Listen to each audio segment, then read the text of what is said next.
Hi, welcome to this week's Ask Austin. Today I'm talking to Bhawna from Artisanry Co about her Makers Network.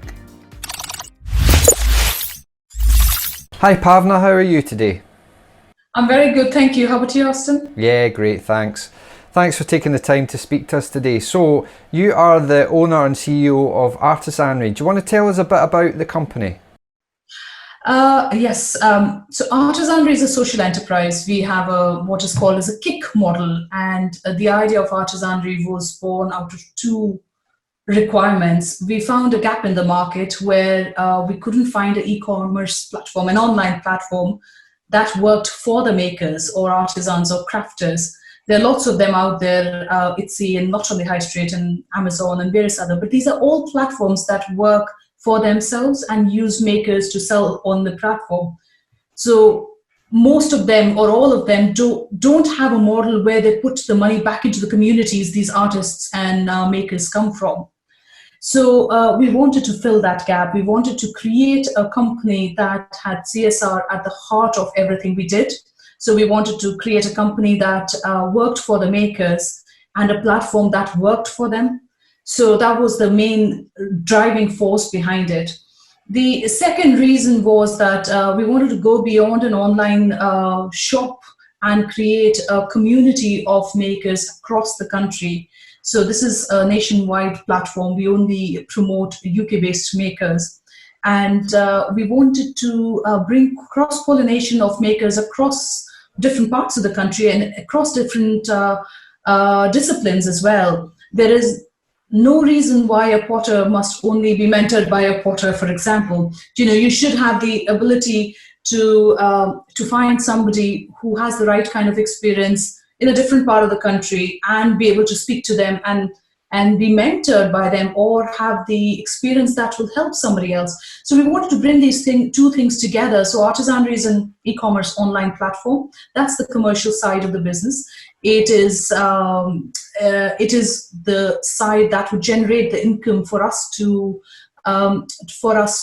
do our social impact, which is the community of people. And it's almost a grassroots movement that is taking art and craft back to the heart of local communities.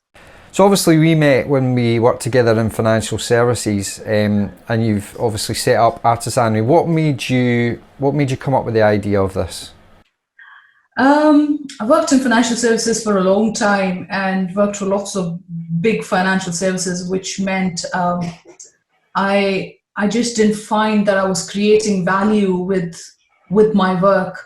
And for a long time, it niggled at the back of my mind. I wanted to be able to do something that would give me the financial independence and also be able to create value in the society.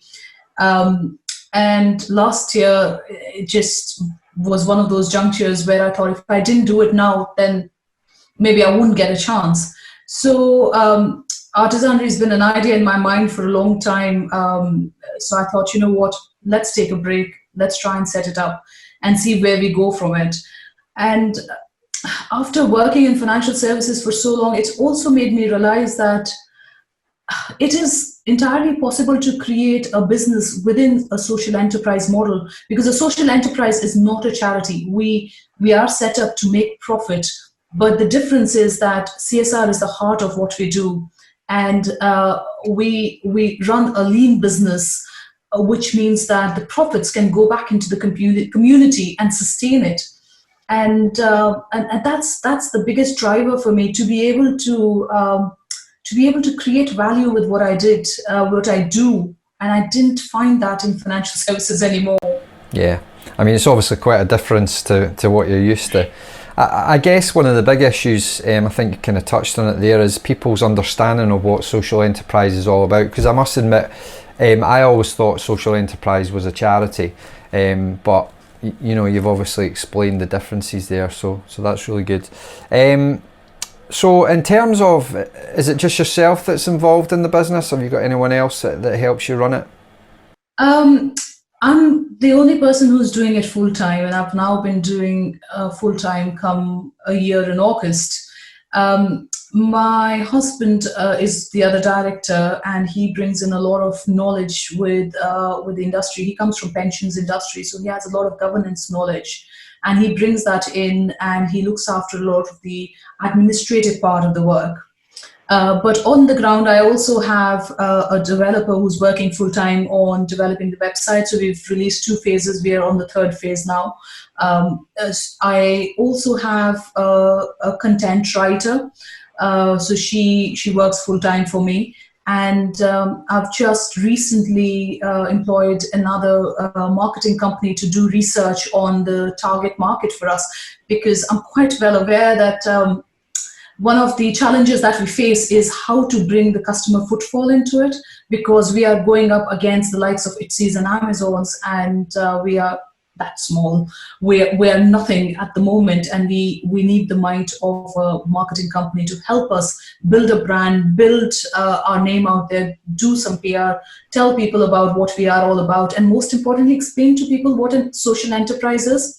And it's almost, I'm constantly banging my head against the wall with funders and with various council bodies to say I'm not a charity, and they don't give a second thought, and they never give us any funding because we're not a charity.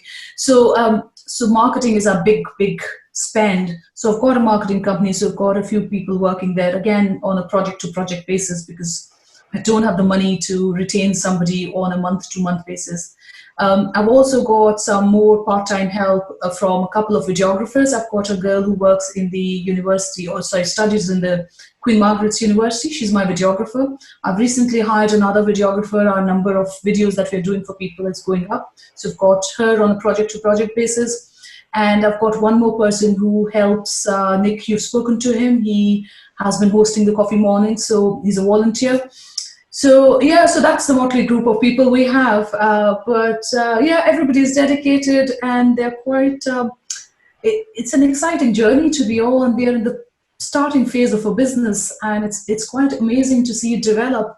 And in the last 6 weeks that I've had a content writer, a marketing company, and a few other very dedicated resources, I've seen the change in the pace of the business itself. No, that's great. So, obviously, you do a lot on social media, Facebook, Instagram, bit of LinkedIn as well. You mentioned the virtual coffee morning that I attended the other day. So we're doing a bit of work with that. It's great being able to, from my perspective, give a bit of my experience back to these people to try and help them get better at taking photos, for example. So you're doing a lot of that kind of thing. You're being very proactive and getting information out to these guys. What else are you doing to help them at the moment? Because obviously these guys all been hit really bad because people are obviously at home, they're probably not spending the money. You know what you're doing to help them at the moment. So when all of this started, I went around and I sort of spoke to as many people as possible, trying to understand what was the need of the hour. And it was quite sad to see livelihoods coming to an end, especially with people who didn't have studios in their homes, so they couldn't access work at all. So that's how the idea of the virtual coffee came up. And we thought initially, let's get them together. They're feeling down. Let's have a chat about it and see what the other person's doing, if there is something to motivate them. So that's how it started.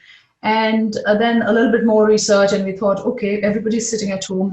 How about some photography of the stock that they already have, because we need to keep feeding the social media despite the lockdown. In fact, the need is even more at this time. Yeah.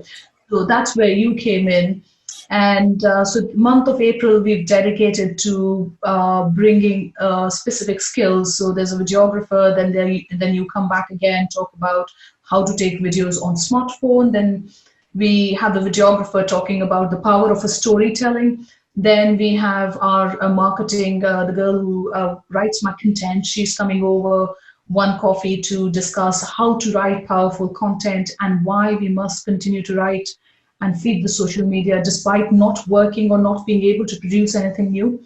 So she's coming in.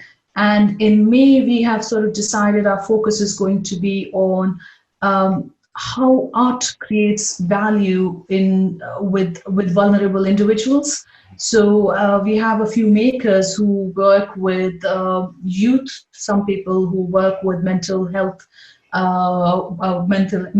patients, and create value from their art in that particular way. So whether we continue with the coffee or not is totally dependent on the lockdown. If the lockdown lifts, we perhaps can't do the coffee anymore, but we will continue to focus a maker a week on the value of art. So we've got a few makers lined up for that. So we're doing that.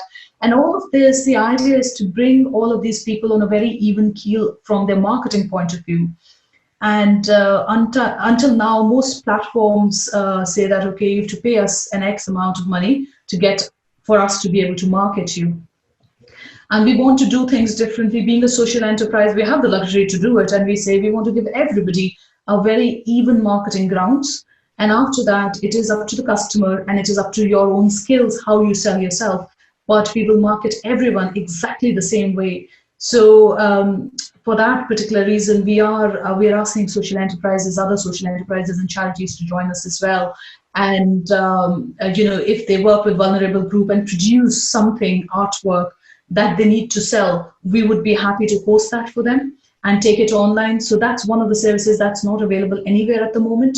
And most of these social enterprises and charities have a very small local market that they can go to. So we want to bring that in. So these are a few things that we are trying to do, given the challenges most of our makers are facing at the moment.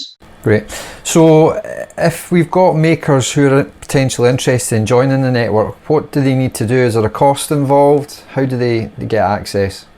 No, at the moment, there is absolutely no cost, no financial outlay at all. So we've got two packages that are live at the moment. One's a basic package, costs you nothing at all. You get in touch with us through our email, Facebook, any of the social media channels, or through the website, or just fill in the join us form.